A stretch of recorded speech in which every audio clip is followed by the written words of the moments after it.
So you mentioned multiple languages and treatment. Could you touch on that? Because that's not something I would have thought of before our initial conversation, that could help someone recover. Yeah, so I spent 10 years in Europe. In Europe, a lot of people speak multiple languages. So one of the things that I'll do with a patient is if they are having certain types of executive function, word finding, communication, freezing in sentences, um, difficulty with vocalization, and then even an expressive fog. In other words, a person knows they want to say something, but they're a little slow in the conversation, and maybe word finding it may not be. Um, I will try and see if their other languages are working as well, and that's a prelude. So let me give some examples. So, for example, I was working with a patient who had the word I used before, an expressive fog, and she spoke five languages. And fortunately, I spoke three of her five languages. So we were able to work together on this.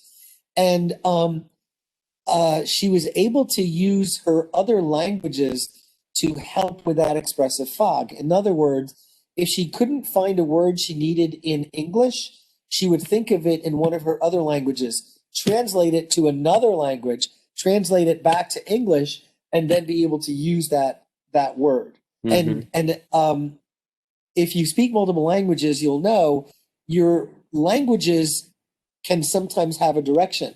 So, in other words, English is my first language.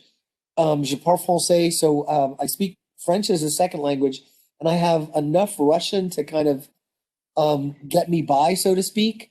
But when I'm speaking in Russian, I'm thinking in French because I learned Russian in French. So Mm. I don't necessarily think from Russian to English. I go from Russian to French to English. And I know it may sound inefficient, but um, with her languages, I was able to use that kind of preferential linking to help her be able to decrease that expressive fog. And she used the term, there was a bubble in her brain that was slowing her down. And when she would do these loops of the different translations, um, it helped break the bubble or whittle it down. So for someone that knows multiple languages, like Brittany learned Spanish before her injury.